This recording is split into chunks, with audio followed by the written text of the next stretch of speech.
Bonjour tout le monde. Alors on reprend notre série de révision et de présentation d'Antigone de Jean Anouilh, en commençant d'abord par une comparaison entre les deux sous-genres théâtraux, à savoir la tragédie et la comédie. Alors on prend le cas ici de la tragédie classique qui met en scène des personnages, on a dit, légendaires ou mythiques, et des personnages historiques. On pense aux dieux et aux demi-dieux, mais on pense aussi aux rois, aux princes, aux reines, etc. Pour ce qui est de l'époque, c'est toujours une époque éloignée. C'est l'Antiquité grecque, sinon l'époque biblique. Alors pour ce qui est du lieu, du temps et de l'action, ces trois concepts nous renvoient à ce qu'on appelle la règle des trois unités. À savoir, lorsqu'on parle du lieu, dans le cadre de la tragédie classique, on doit respecter ce qu'on appelle l'unité du lieu en faisant jouer les personnages dans un seul endroit. Par exemple, ici, nous avons une pièce à l'intérieur du palais royal.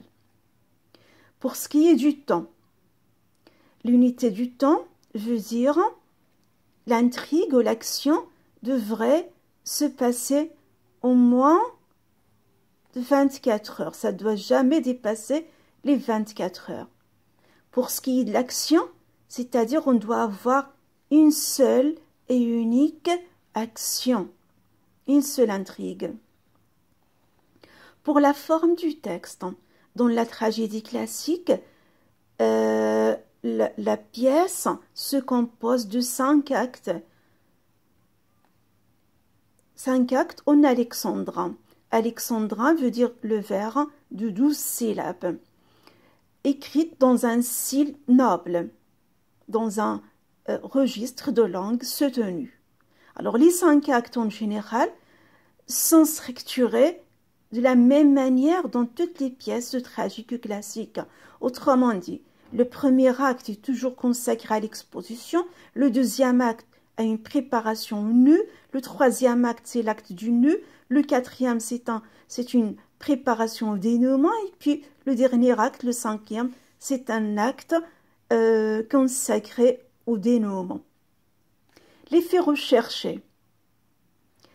Dans une tragédie, l'auteur vise une certaine inspiration de la terreur et de la pitié chez le spectateur qui devrait l'amener à une certaine purgation de l'âme, aux purifications de son âme, purification des passions. Donc à travers la souffrance ou le pathos, on arrive à la catharsis, une certaine purgation des âmes. Le dénouement, c'est toujours malheureux. C'est en général la mort, sinon la folie. De toute façon, c'est malheureux. Fin malheureuse. Pour les thèmes, nous avons l'homme face à ses passions, à ses ambitions, à son destin. C'est-à-dire ici, comme thème, on pense au pouvoir, on pense à la guerre. Mais de toute façon, on met toujours en scène un personnage inférieur à des puissances supérieures qui sont des puissances divines. On montre un personnage écrasé par la volonté de Dieu, écrasé par sa passion, un personnage écrasé par sa passion, écrasé par son ambition, par son dessein, par la fatalité. Cela veut dire d'une manière ou d'une autre, il met en scène la volonté divine. C'est pour cette raison qu'on parle tout le temps de la mythologie grecque à ce niveau. Alors pour les auteurs, nous avons qui illustrent ce genre. Nous avons Corneille, Pierre Corneille. Corneille, et on cite le Cid, et nous avons Jean Racine, on cite Andromaque ou Phèdre. Nous avons également Voltaire, mais Voltaire c'est déjà le XVIIIe siècle. Là on parle juste du XVIIe siècle. Pour ce qui est des genres voisins, ils vont venir après, au XVIIIe siècle, tragicomédie, comédie héroïque, drame, mystère, etc. Voilà,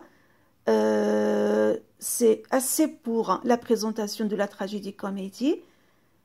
On passera juste après à la présentation de la comédie classique pour mieux comprendre la différence entre les deux. Merci pour votre écoute et à la prochaine vidéo.